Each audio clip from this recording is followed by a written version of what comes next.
She didn't scream, not when she saw the blood, not even when it led under her daughter's bedroom door.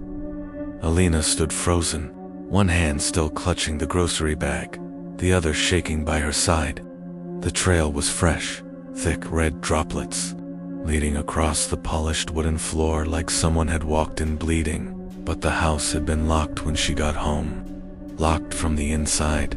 For a second, she couldn't breathe, not until she heard the music, a soft lullaby, the same one she used to hum to Ava when she was a baby, was playing on repeat from the monitor on the kitchen counter. Only Ava was 12 now, and she hadn't listened to that song in years. Alina dropped the bag. Apples rolled across the floor.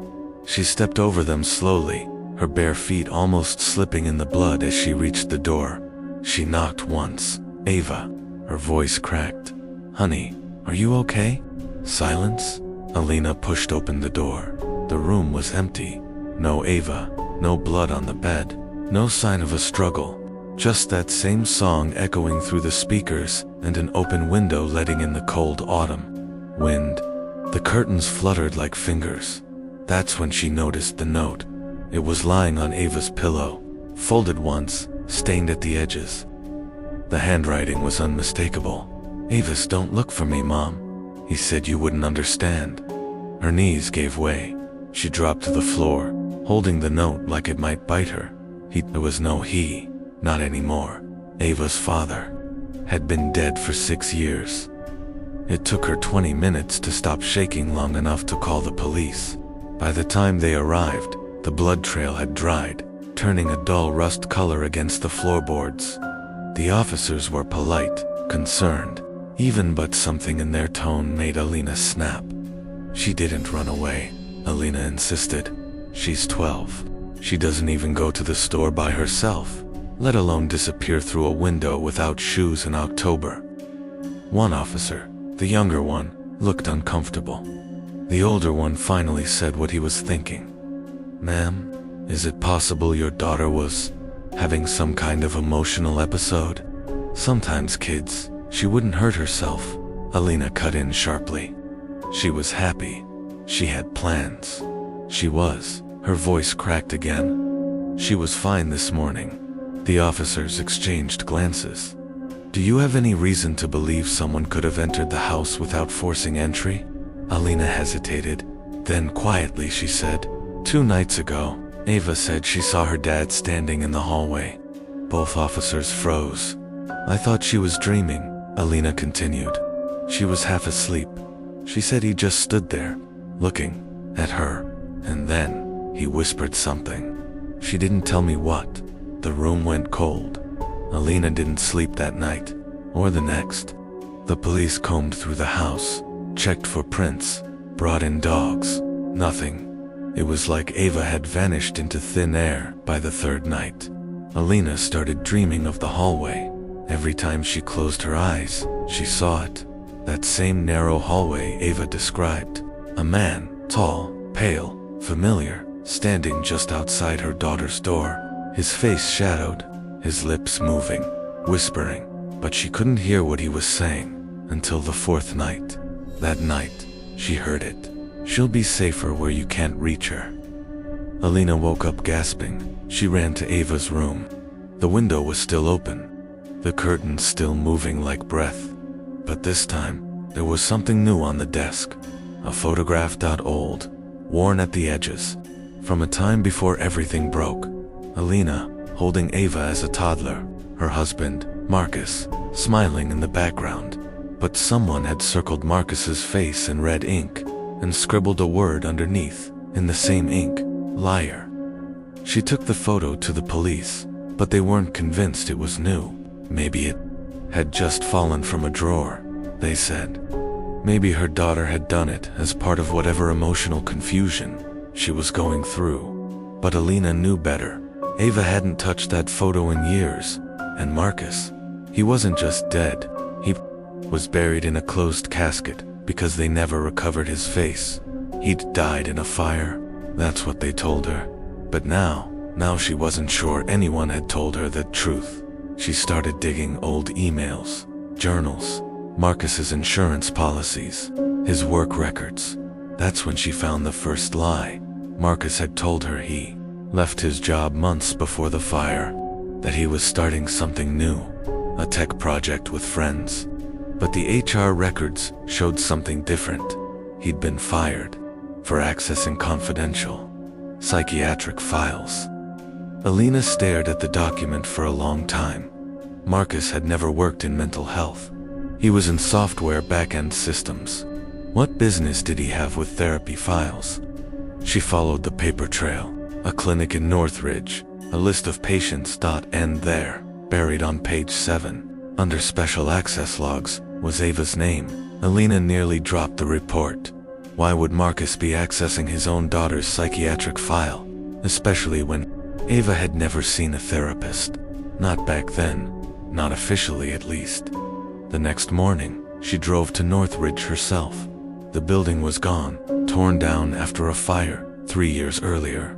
Another fire, like the one that supposedly killed Marcus. There was a pattern here, one she couldn't ignore. 2 fires, 2 disappearances, and one man who should have been dead, now whispering through dreams and leading her daughter away with promises she couldn't understand. Alina stood in front of the burnt-down ruins, wind blowing cold through the skeletal remains. That's when she noticed it, a small, yellow ribbon tied to a broken fence post. Ava's favorite color. She reached for it slowly. Attached was a note folded tight, sealed with clear tape. She opened it with shaking hands. Inside, in Ava's handwriting, "I know what he did to me. I remember now, but I'm not scared anymore." Alina stood in the freezing wind, the yellow ribbon fluttering against her fingers. Ava's note was still clutched in her hand. Each word cut deeper the longer she stared at it. "I know what he did to me. I remember now, but I'm not scared anymore." Remember what? Her stomach twisted. A dark, cold panic climbed up her spine.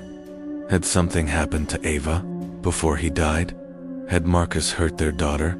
She staggered back from the ruins, heart thudding in her ears. The wind whispered through the skeletal remains of the clinic, like voices trapped between charred walls. She had to go home. She needed to think. By the time she returned, the sun was low. Shadows stretched long across the house, making everything inside feel colder than it should have. She locked the door behind her and walked straight to Marcus's old office, the one she hadn't touched in years. Everything was still there, books, papers, files, untouched since the funeral. She had packed up his clothes, deleted his social accounts, but she could never bring herself to clean out the office. It felt like a crime scene, or a shrine. Now she knew it was neither. It was a vault of lies. She pulled open the bottom drawer. Dozens of folders, tax returns, project notes, passwords, and then one black folder with no label. Inside photographs, dozens of them Ava, some from birthday parties, school plays, summer trips, but the later ones, they weren't taken by her. They were surveillance, photos, grainy, long distance, Ava walking home from school, Ava at the park with friends, Ava asleep in her room, the window wide open. Alina's hands trembled as she flipped through them. Someone had been watching Ava for years, and Marcus had kept the proof. She rushed to the closet, nearly tearing the door off its hinges. She climbed onto the old footstool and reached above the top shelf, where Marcus used to keep things he didn't want her, or Ava, to find. There was only one box left, a shoebox, duct-taped shut. She ripped it open. More photos, more notes. One crumpled letter addressed to Marcus. No envelope, just one word, scrawled across the top in red marker. Traitor. She unfolded it carefully. You were supposed to protect her. That was the deal. But you got greedy. You opened the wrong door. And now, the echoes won't stop. You can't hide her forever. Not from the ones who remember. Not from her memories. The fire didn't cleanse anything. It just made the truth louder. We're coming. No name, no date. just madness. Alina sat back on the floor, shaking. Her mind was spinning. She couldn't tell what was real anymore, but she knew one thing. Someone had been watching Ava, and it started before Marcus died. And Marcus, he wasn't innocent. He'd been hiding something, or someone. Later that night, she sat in Ava's room, staring at the empty bed. The curtains swayed slowly. The lullaby was still playing, faintly, from the monitor. She hadn't turned it off since Ava vanished. It was the only thing that made her feel connected, but something felt different tonight. The air was thicker, warmer, like someone had just been there. She stood up slowly and turned toward the mirror above Ava's desk. That's when she saw it, writing on the mirror, foggy and faint, as if written by a finger through breath. Open the red box. She blinked. Once, twice. The message was still there. She searched the house in a panic. Every drawer, every closet. Nothing read. Until she remembered the attic. It took everything in her to climb the creaking steps. The attic was thick with dust and memories, sealed boxes from years ago, including one from when Ava was born. And there it was, a red shoebox. She pulled it down with trembling hands. There was no tape, no lock, just an old tag taped to the lid, for Ava. When she turns 13, Alina opened it slowly. Inside were 3 items: a stuffed white rabbit, Ava's favorite toy, lost when she was 6, a small USB drive, and a sealed letter, Ava's name written in Marcus's handwriting. Alina didn't open the letter yet. She rushed back downstairs, shoved the USB into her laptop, and opened the only file on it, a video, time-stamped 8 months before Marcus's death. It was a recording from inside a dimly lit room. Ava, maybe 6 or 7, sat on a chair, swinging her feet. Marcus stood in front of her. Can you tell me what you saw? His voice asked gently. He was in the wall again, Ava whispered. He said, Mommy won't believe me. Did he tell you his name this time? She nodded slowly. He said he was the one you opened the door for. The video cut out. Alina stared at the screen, her mouth dry. Ava had been talking to someone since she was little, someone she thought lived in the walls, and Marcus hadn't denied it. He'd asked for names, like he knew someone was there. Finally, Alina opened the letter. If you're reading this, it means I failed. Ava was never supposed to remember. The therapy, the meds, the sounds, it was all to keep her safe from the thing I let in. I thought I could control it. I thought I could lock it away. But Ava's stronger than we knew. And the thing, it's feeding on her now. Her memories, her fears. It's made itself part of her. If she's gone, she didn't run. It took her. I'm sorry. I tried to burn it. But fire doesn't work on something that lives in the past. There's only one way left. Follow the dream. Go to where I first opened the door. That's where she'll be. But you have to hurry. If it finishes bonding with her, you'll never get her back. I never meant to destroy our family. I just wanted to fix mine. Forgive me. Alina collapsed to her knees. All these years, Marcus wasn't insane or innocent. He was something worse, desperate. And whatever thing he let in, it wasn't done yet. That night, Alina fell asleep on Ava's bed, the letter still in her hand. She dreamed of fire, of Marcus standing in a dark hallway again, his face flickering in and out, like bad reception. His lips moved, whispering something she couldn't hear, until this time, she did. North Hollow, 3 a.m., bring the rabbit. She woke up gasping, drenched in sweat, heart pounding. She didn't know what North Hollow was, but she knew this much. Wherever it was, it had her daughter, and she was going to get her back, or die trying. The town didn't talk about North Hollow. It wasn't on any map. There was no road sign, no listed address. Just a stretch of broken forest off Route 17, where the trees grew too close together and the fog never really lifted, even in summer. Marcus had once called it a place people forgot, but Alina hadn't forgotten. The name clicked the second she opened Ava's baby book. Tucked between pages of scribbled milestones was a photo, one she didn't remember taking. Ava, maybe 2 years old, sitting on a wooden bench near a rotting fence, thick pine trees in the background. Marcus stood behind her, smiling strangely. Scrawled under the picture, North Hollow, her first birthday. He took her there. Alina's hands shook as she packed a small bag. The rabbit, a flashlight, batteries, her phone, the USB, and the letter. She didn't know what she was walking into, but she knew she wasn't walking away. She left at 2:15 a.m. The drive was long and empty, the kind of silence that presses against your skull. Every mile deepened the knot in her stomach. The headlights barely pierced the darkness ahead. When she finally pulled off the highway, her GPS gave up, just like Marcus said it would. The signal died the moment her tires touched the dirt path. For 10 more minutes, she drove blind through twisted trees and suffocating silence until she saw it. A rusted gate, half collapsed. Beyond it, the remains of an old house swallowed by ivy and shadow. This was North Hollow. She stepped out of the car, every instinct screaming at her to turn back.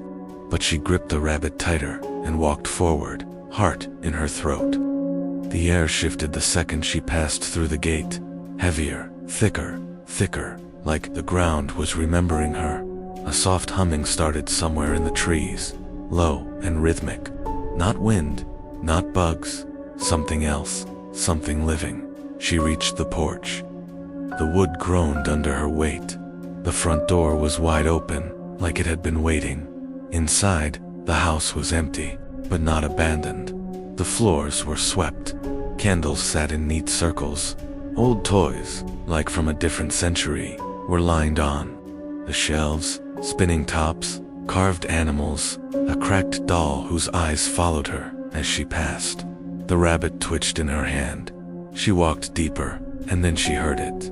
A voice, Ava's voice. "Mommy." It came from upstairs. Alina bolted up the stairs, her breath catching. "Ava," she screamed. "Ava, where are you?" The hallway stretched too long, like it didn't obey normal space. Doors on either side, all closed. All wrong. She opened the first empty room, second mirrors, floor to ceiling, all reflecting her back in delayed motion. Third, toys, hundreds of them, all facing the wall. Then, the fourth.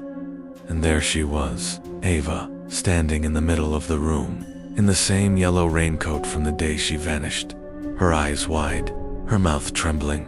"Mommy," she whispered again, as if afraid to say more. Alina ran to her, dropping to her knees, pulling her into her arms. "Oh my God, Ava, I found you. But Ava didn't hug her back. Her body was stiff, cold. "Is it really you?" she whispered. Alina pulled back, confused. "What? He said you wouldn't come? Who said that?" Ava looked toward the corner of the room, and that's when Alina saw it. The shadows weren't right. One was darker, thicker, moving. It uncurled slowly, like a man unfolding from the wall. Itself no face, no features, just an outline of a man-shaped thing made of silence and memory. Ava clung to her mother now, shaking violently. "He's not real," she whispered. "He's just in the dream." But Alina could feel it, the cold, the pressure, the weight of something ancient. She stood, placing Ava behind her. "What are you?" she demanded. The thing didn't speak. It just stepped forward. Then, another voice filled the room, low and shaking. "Almost human. She belongs to me. I was her first memory.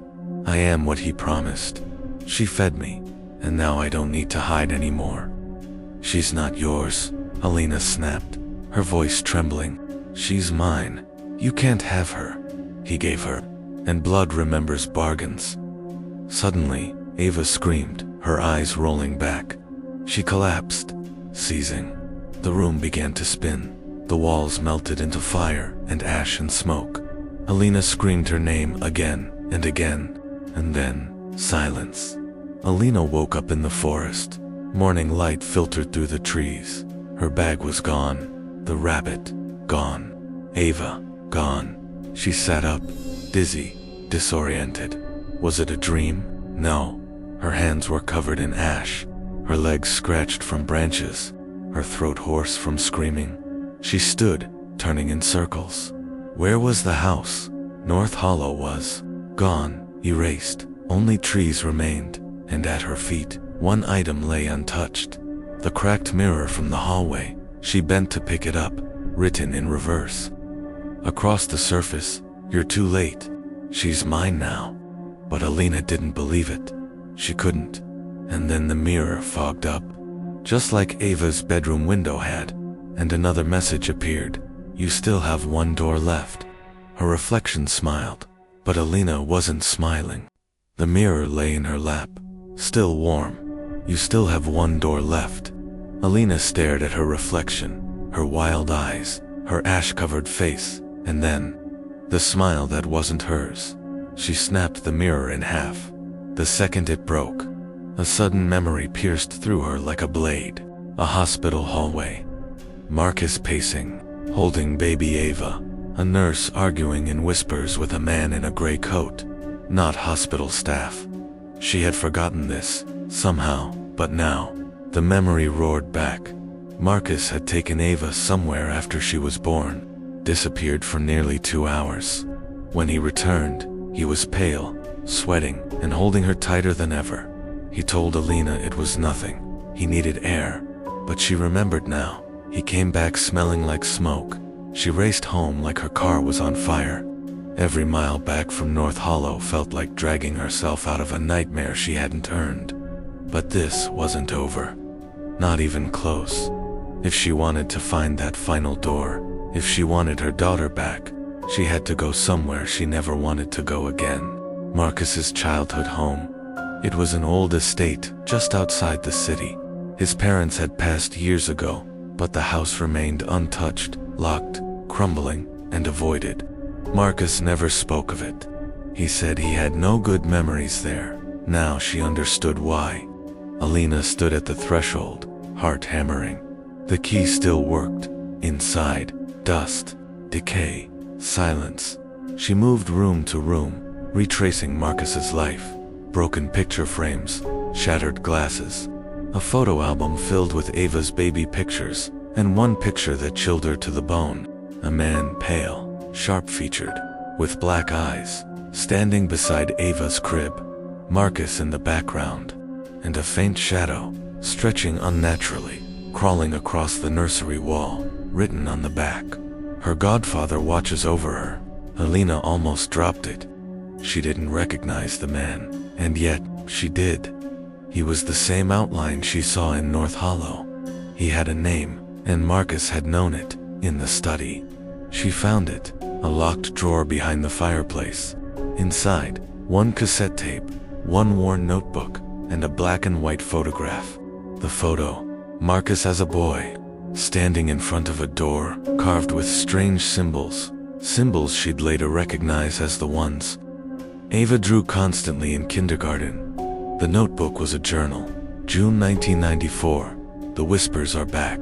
Dad says the door keeps him awake. Says it wants blood that remembers. He drinks now. Mom, too. I saw it open once, and something stepped out. Not a man, not a monster, something between. May 2001. I brought her here, Alina, just for one night. The door stayed shut, but I heard it breathing. I think it wants a child. A clean soul. Not touched by memory. Not yet. August 2013. I did it. I let it speak to Ava. Just once. She won't remember. She was too little. I had to. They promised they'd leave us alone. But it lied. It always lies. January 2016. The fire didn't work. North Hollow is still open. It's her now. I can feel it in her dreams. I see her drawing the door again and again. I made a deal I can't break.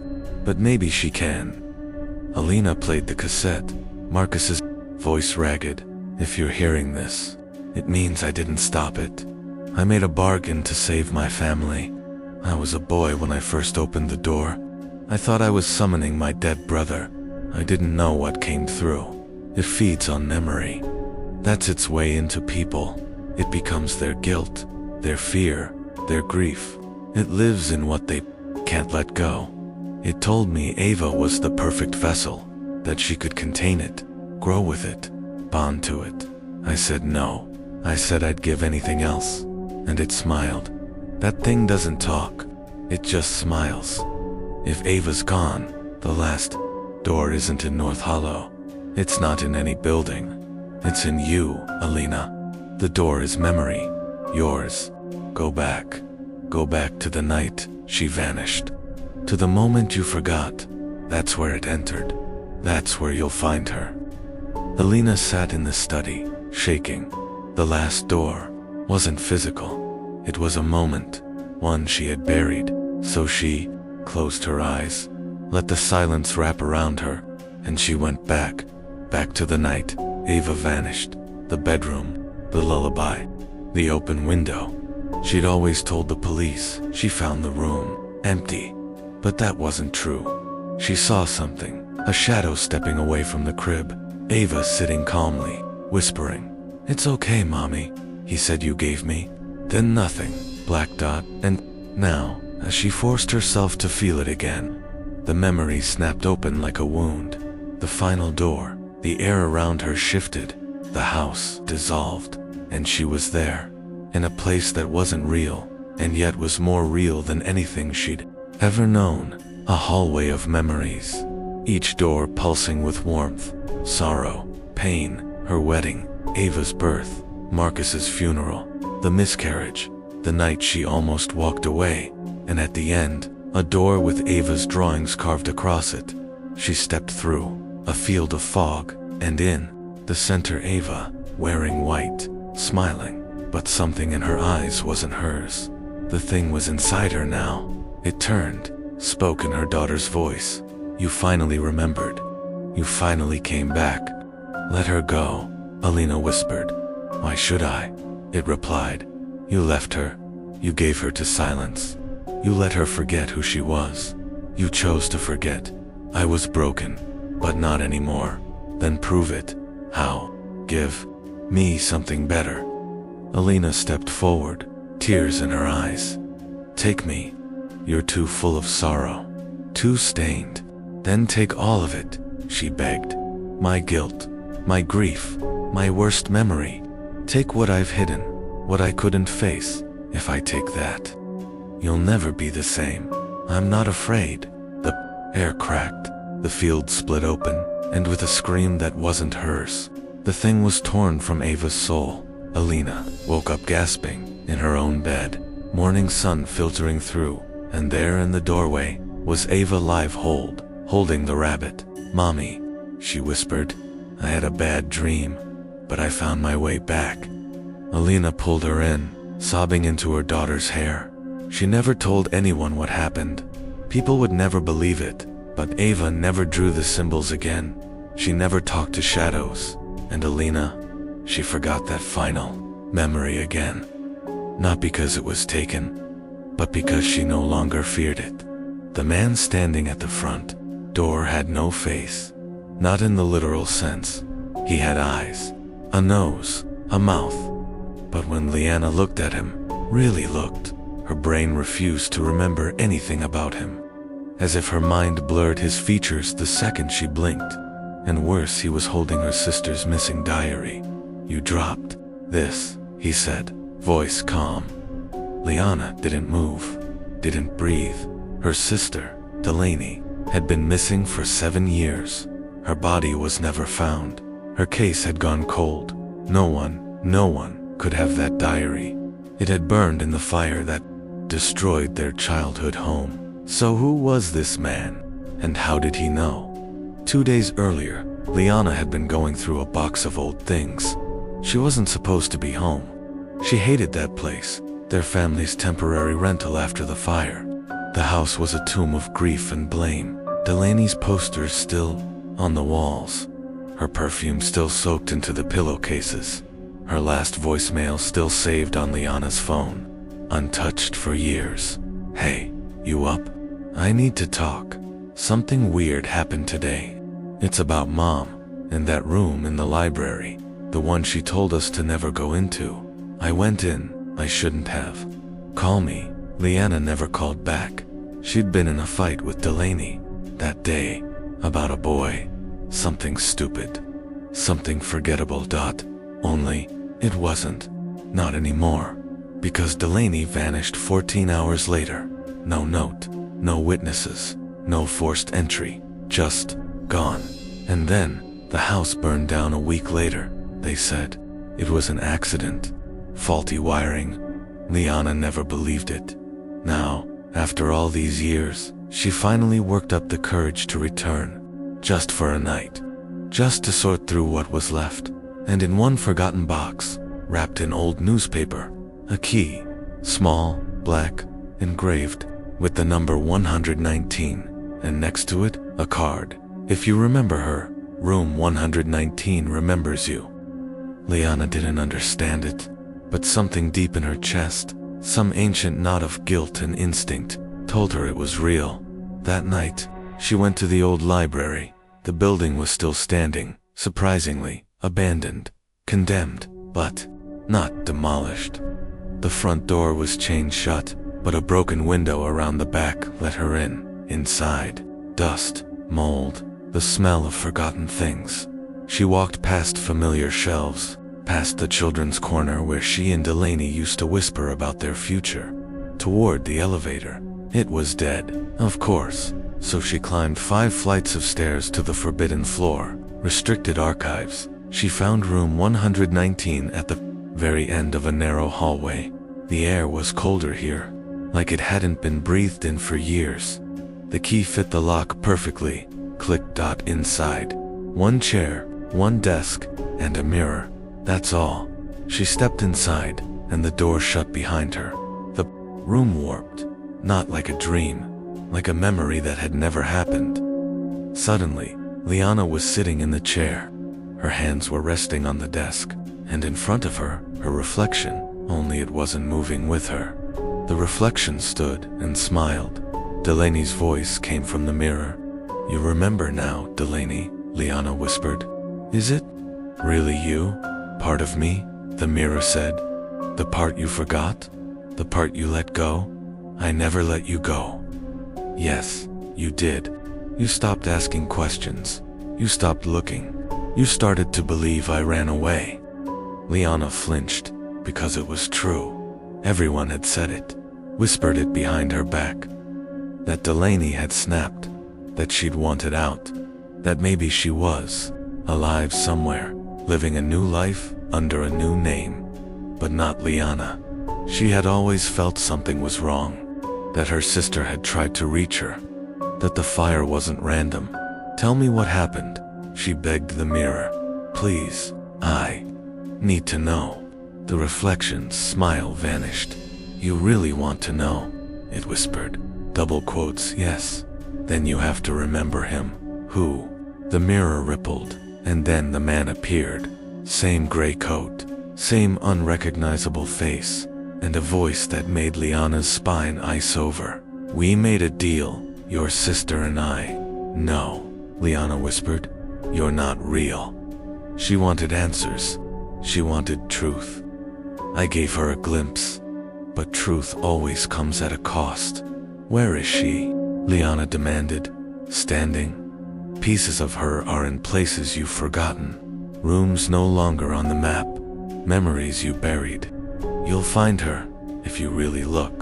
But first, return what? She stole. What did she steal? The man extended his hand. Her diary. The one you burned. And just like that, the mirror vanished. She was back in the hallway. Room 119 was gone. The entire corridor. Gone. Just a blank wall. And then, the knock came at her front door. The man standing outside, smiling. You dropped this, he said again, holding Delaney's diary. Unburned, untouched, impossible. Liana didn't reach for it. Where did you get that? She whispered.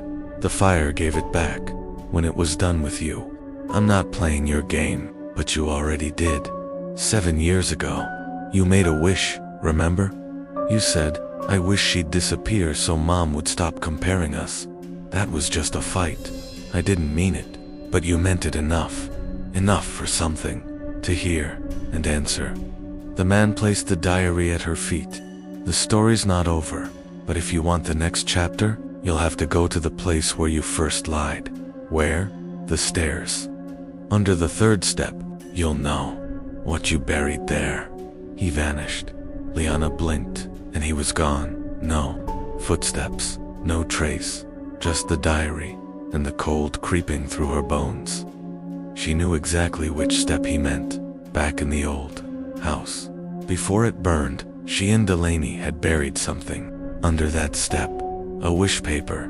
They wrote down their deepest fears, lit a match, and made promises to never repeat them. Liana said, "I wish Delaney would just leave me alone." She had forgotten that night, or forced herself to, until now, and suddenly, she understood. Delaney didn't run away. She was taken piece by piece, by a wish made in anger. Now, it was Liana's turn to walk back into the memory, to open the box they'd buried, to rewrite the wish. But wishes, once made, don't come undone easily, especially when someone else already paid the price. Liana stood in front of the ruins of the old house. The night wind howled through the blackened skeleton of what used to be home. Charred beams stretched up like broken ribs. The staircase, the one she used to sprint down for school, fight on with Delaney, cry on after heartbreak, was somehow still there, and under the third step was something she never should have forgotten. She dropped to her knees, ignoring the soot that stained her jeans and the sharp splinter that bit into her hand. Her fingers dug into the space beneath the broken step until she found it metal scraping against metal. A rusted tin box. She pried it open with a rock dot inside. 2 scorched slips of paper. One hers, one Delaney's. Still legible, even after the fire. Liana's note. "I wish Delaney would disappear. Just for a while. Just so I can be enough." Delaney. Note. "I wish I didn't feel like a ghost in my own family." Liana's breath hitched, because now, both came true. She held the papers like a priest holding a confession. Her whole chest felt like it might cave in. This wasn't just about a childhood wish. It was about a wound, one they both carried and never named. A wound that something had heard dot and answered. She didn't remember walking to the car, didn't remember driving home. All she knew was, when she opened her front door, again, the diary was gone. But there was something new in its place. A key, silver, smooth, marked only with an engraving. When ready, return to room 119. This time, she didn't hesitate. The elevator in the condemned library shuddered like it was alive. This time, it worked, as if it had been waiting. The button for floor 5 lit up on its own. When the doors slid open, the hallway was no longer crumbling and rotting. It looked untouched. Clean tiles, soft yellow lights, a hallway frozen in time. Room 119 stood at the end, waiting. Liana walked in, and Delaney was there alive, but not. She sat in the same chair as before, staring into the same mirror, but her skin looked pale, her eyes too bright, like someone wearing a human suit that didn't quite fit. "You found me," she said, voice distant. "Finally. You're real." Liana's voice cracked. "Is this really you?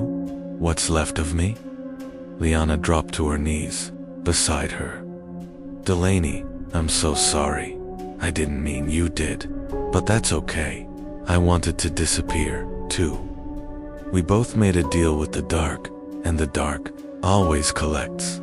She reached into the mirror and pulled out the same rusted tin box.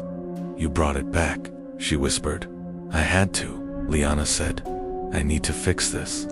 Delaney shook her head, sadly. "No fixing, only choices." The man with no face appeared again, reflected only in the mirror. "Payment must be made," he said calmly.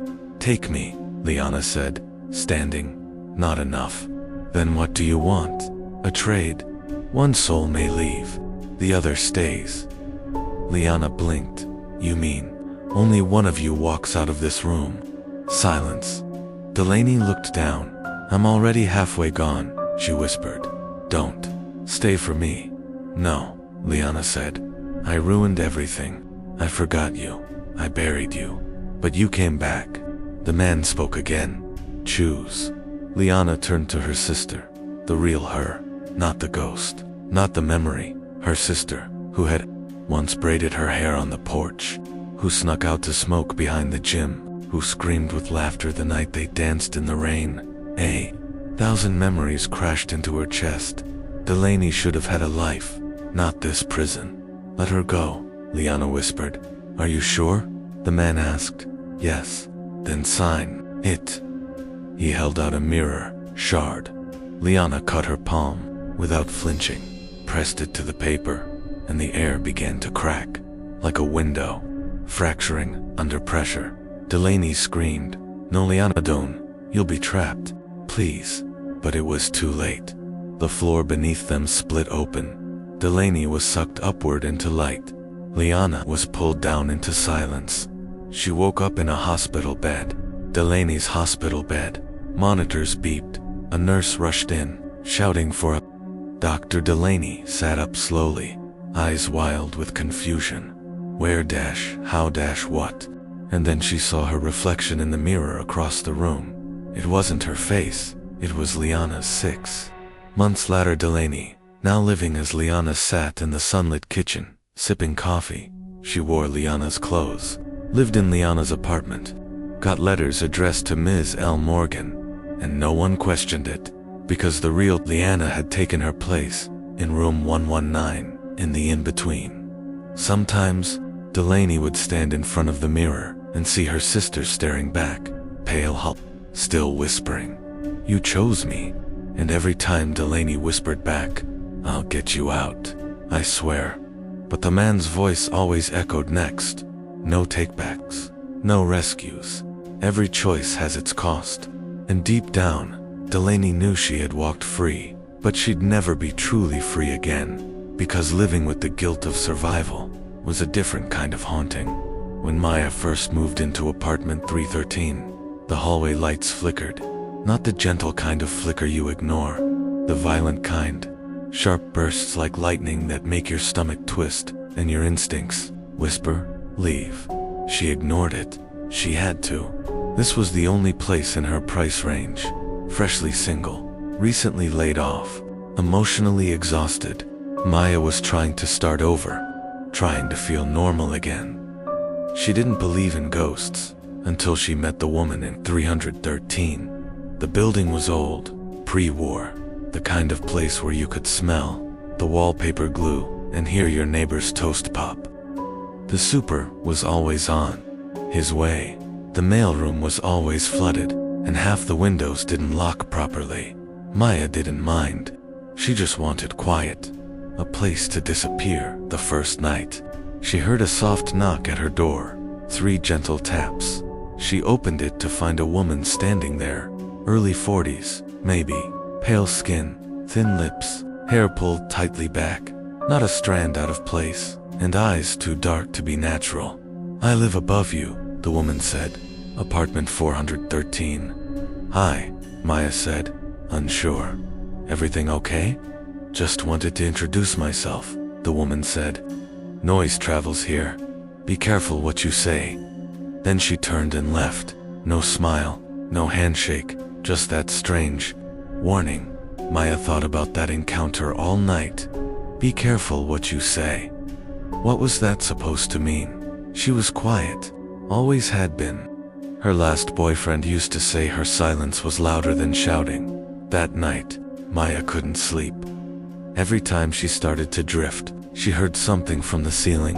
A whisper, like a woman's voice, muffled but urgent. Not words, just sounds, sad sounds. She stood on her bed, pressed her ear to the ceiling. It stopped. The next morning, Maya climbed the stairs to apartment 413. She knocked, nothing. She knocked again. Still nothing. Finally, a man from down the hall opened his door. You, looking for someone? The woman in 413, Maya said. She came to my door last night. I wanted to ask. The man stared at her, confused. Ma'am, that apartment's been empty since the fire. What fire? 8 months ago. Tenant died, fell asleep, with a candle lit. Real sad. They haven't rented it out yet. Still smells like smoke in there. Maya stepped back. No, that's not right. She talked to me last night. Maybe you dreamed it, but Maya didn't dream. She barely slept anymore.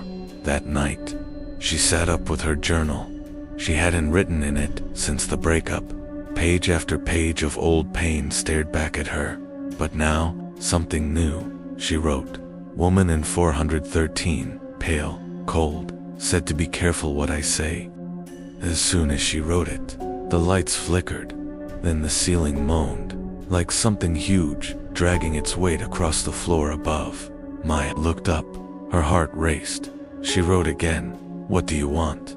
The overhead light shattered. Glass rained down, catching her arms, slicing her forearm open. She screamed. The super Mr. Delgado showed up the next morning with a broom and duct tape. "Old wiring," he said. "Told the landlord to fix it." "Someone's in 413, Maya said quietly. "I keep hearing things, seeing things, I think." She trailed off. Delgado raised an eyebrow. "You okay?" "Never mind." He left. Maya didn't press further, but that night, she went back up the stairs. She brought a flashlight and a crowbar. The lock on 413 looked ancient, like it hadn't been touched since the fire, but it broke open easily. Inside, the smell hit her first. Burned wood, melted plastic, something sweet and sickening. The room was charred black. Walls bubbled from heat. The ceiling caved slightly in one corner, but in the middle of it, all untouched, stood a single rocking chair, and something was sitting in it. A figure. ONMO. VING. Maya froze. Her flashlight flickered. The woman in the chair turned her head slowly. Same dark eyes, same stiff expression, but half her face was burned away. "Be careful what you say," she rasped. "Words live longer than bodies." Maya backed up. What are you?" "You wrote it. You summoned it. You fed it." "Fed what?" "The apartment remembers pain." Suddenly, the woman stood, and Maya's flashlight died when she stumbled back into her own unit. Hours later, her hands were burned and black with soot, but the journal was gone. In its place, a single page pinned to the wall. Her handwriting. But she didn't remember writing it. "I wanted him gone." I said it out loud. I wrote it down. The fire made it true. Maya collapsed to her knees. The truth crashed over her like ice water the night before her breakup. She had written something in her journal, a single angry thought. "I wish something terrible would happen to him. I wish he'd vanish." 2 days later, he was gone. Not GHOSTED. Gone. His phone disconnected. Job resigned. Family hadn't heard from him. Police called it a disappearance. She called it heartbreak. But maybe it was something else. Maybe the apartment hurt her. The next night, Maya didn't sleep. She sat at the kitchen table, staring at her pen, wondering what would happen if she wrote something again. It's not real, she told herself. But she remembered the glass exploding, the burn on her wrist, the voice in the walls, and worst of all, she remembered how it felt when her ex vanished, like something had been fed. She opened a new page and began to write, "I'm sorry. I didn't mean it. Please, bring him back." But the page caught fire, right in front of her. Flames crawled from the ink, curling the paper into ash. Smoke filled the room.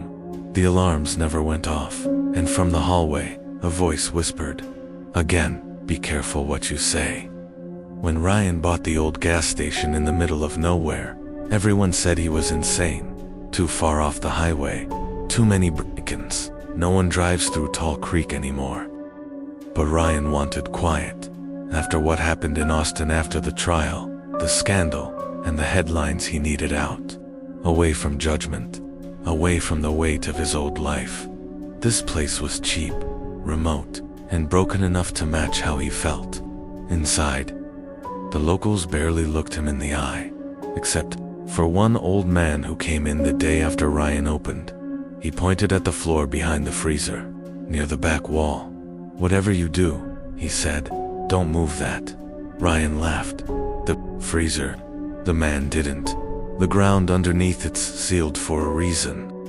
Then he walked out, never came back. Ryan didn't listen. He never did. By the third week, business was slow. The roof leaked, the gas line sputtered, the freezer wheezed and made a high-pitched hum that crawled into his skull. So one night, after a few beers and a fight with his ex on the phone, he decided to fix it. He unplugged the freezer and dragged it forward. The back wall was moldy and soft. Chunks of drywall crumbled like cheese. But the floor, that was different. It was concrete, perfectly smoothed on, and in the center, a square metal hatch, bolted shut, covered in a thin, red-stained sealant. It looked surgical. Ryan crouched down and tapped it. Hollow. Something was underneath. He should have left it, but he didn't. The next night, he came back with tools. It took 2 hours to scrape off the sealant and loosen the bolts. Every twist of the wrench made the metal groan, and when the hatch finally creaked open, the smell hit him first. Rot and rust. He gagged, stepped back, fumbled for a flashlight. Inside the hatch was a tunnel, no more than 3 feet wide. Black walls, dirt-lined, leading straight down. 10 feet deep, maybe more. At the bottom, he saw something wrapped in cloth. A body, no, 2, and something else, something moving. He slammed the hatch shut, bolted it again, replaced the freezer, and poured bleach on the floor until the fumes made his nose bleed. He didn't sleep that night, because now, the humming sound wasn't just the freezer. It was something beneath it. The next morning, he told himself he imagined it, that he was stressed, sleep-deprived, maybe even cracking up. But when he opened the gas station at 8 a.m., he saw muddy footprints on the back floor. Bare feet, leading from the freezer to the front counter, and then nothing. Like whoever wore what had walked in, had vanished. He checked the security footage at 3:17 a.m.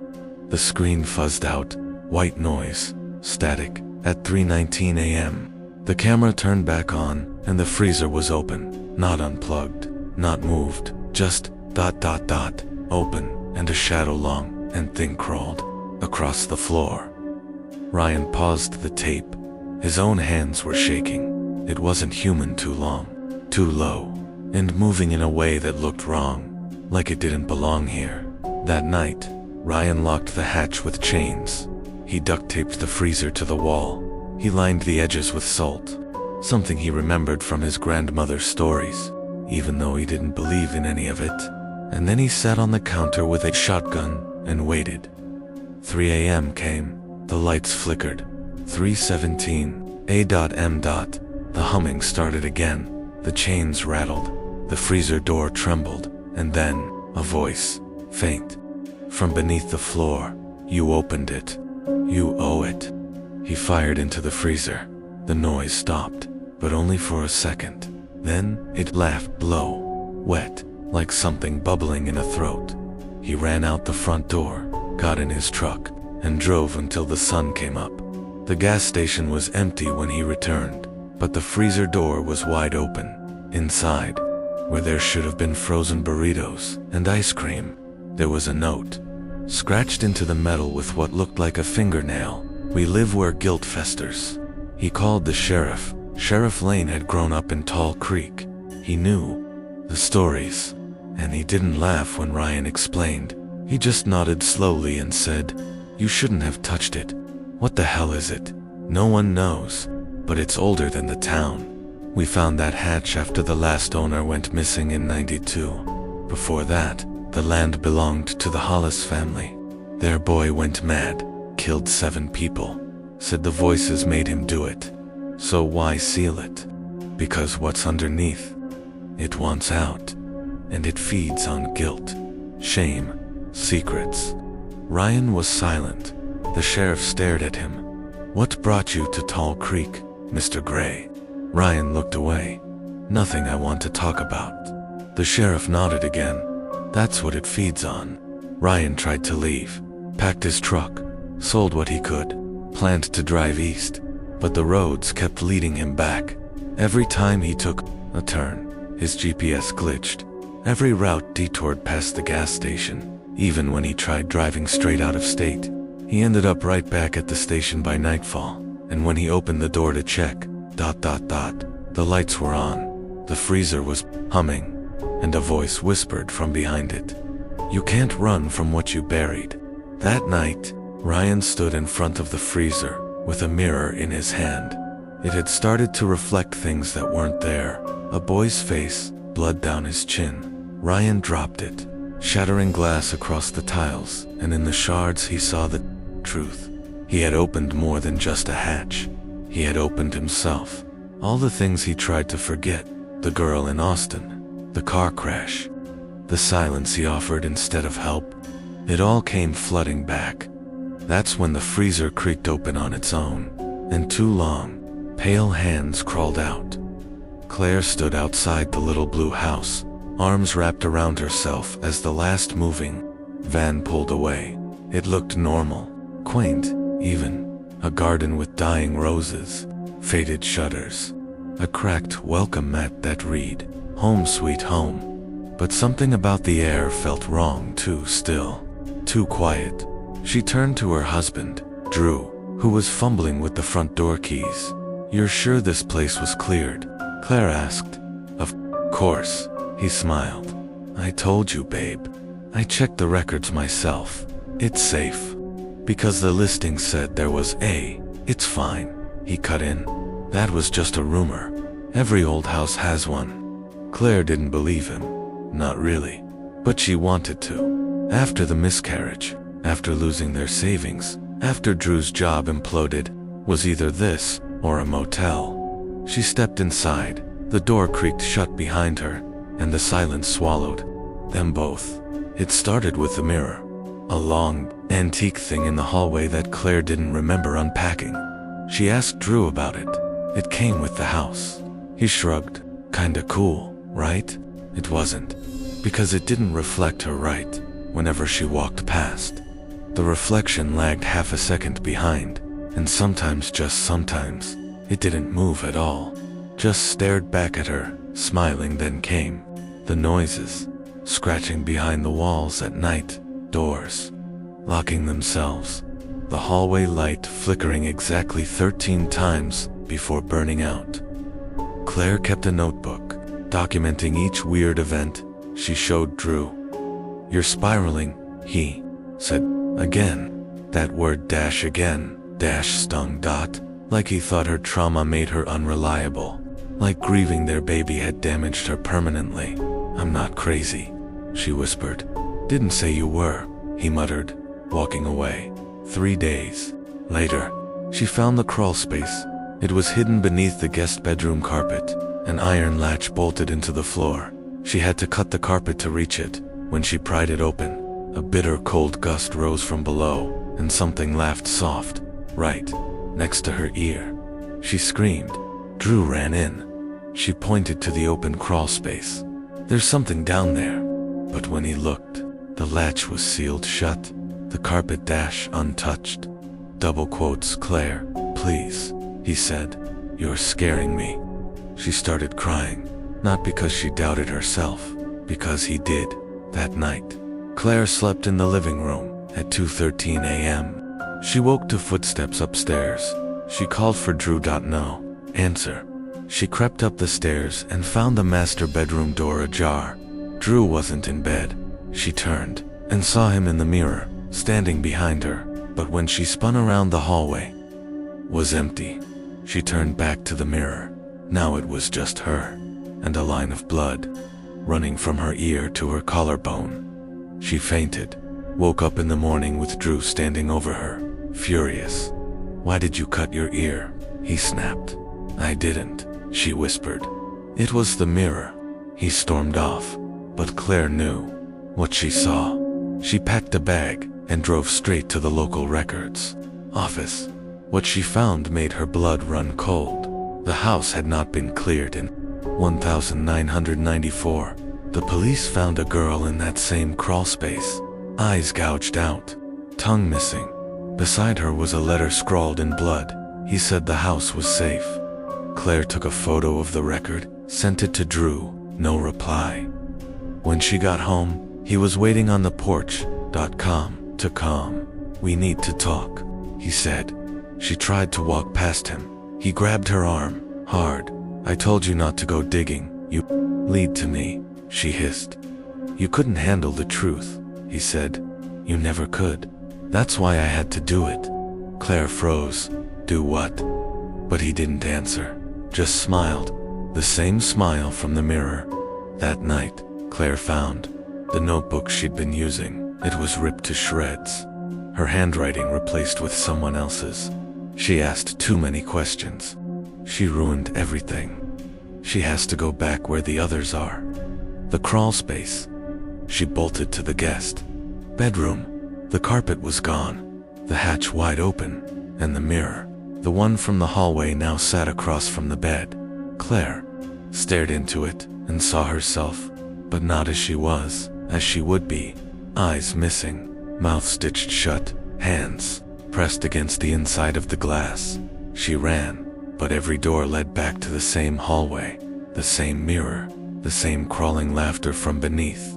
The floor. She was trapped, not in the house, in the lie, the one Drew told her, the one she wanted so badly to believe. She ignored every warning, and now she was part of the house, just like the others. The next morning, Drew made a fresh pot of coffee, walked past the hallway, and nodded politely to the mirror. Inside, Claire stood silently, bloody, broken, staring back, watching him live, knowing he'd tell the next girl the same thing. The house? Yeah, it's totally safe. They were supposed to be back before dark, but when 10-year-old Lacey didn't return from the cornfield behind the farmhouse, something in Mia's chest cracked. She ran outside barefoot, screaming her sister's name. No answer, just the rustle of stalks, and the sound of a whisper that didn't belong to anyone she knew. The sheriff said Lacey probably wandered off. "Kids do that," he said. But Mia knew her sister. Lacey didn't wander. She clung to Mia like a shadow after their parents died. The cornfield was her escape, a place they both pretended was a kingdom, where rows were castles and cobs were swords, where the grief of two dead parents couldn't follow. But something had changed in that field. Something took her. Mia saw it. The last time she ever saw her sister, Lacey had turned around and whispered, "Don't follow me." Then she smiled, a strange, sad smile, and disappeared between the stalks. No one found a body, no blood, no clothes, not even a shoe. But the next day, the crows came, thousands of them. They swirled over the field in black clouds, screaming and tearing through the air like a storm. That's when Mia started seeing the drawings. Lacey's notebook, the one she always carried, was sitting neatly on Mia's pillow one night. Inside, the pages were filled with sketches of a creature, tall, slender, no face. It lived beneath the field, she wrote, and it spoke without sound. It's the Whisper Man. He wants someone lonely, someone small, someone who won't be missed. Mia brought the notebook to the sheriff. He laughed, but his eyes didn't. "You shouldn't go back there," he told her quietly. "Why not?" "Because he only takes girls who ask too many questions." Years passed. Mia never stopped looking. She left town for college, came back to care for her aunt, and found the cornfield just as she remembered, except the rows were wrong. Too tall, too dense. She walked to the edge one morning and realized the stalks didn't sway with the wind. They pulsed, like they were breathing, and in the middle of the field stood a scarecrow. She didn't remember. Taller than a man, with a sackcloth head, and stitched across its chest, M, her initial.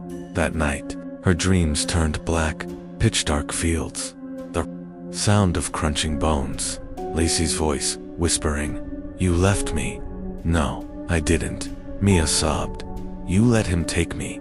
She woke up screaming, her nails torn from digging into her sheets. The next morning, the scarecrow was gone, but the notebook was back, lying on the porch, its pages now soaked in red. A new message appeared. "If you want her back, come alone." Midnight. No light, no sound. Mia went. She had to, even if it was madness, even if her brain was cracking from years of guilt. She dressed in black, tied her hair back, and walked into the corn at 11:59 p.m. Each step inwards made her ears ring louder, and then silence, the kind that hurts. No crickets, no wind, just a vacuum of sound and the soft, sticky feel of corn leaves brushing her arms. She walked for what felt like an hour until she saw it, an old wooden well in the center of the field, covered in symbols, and sitting at the edge.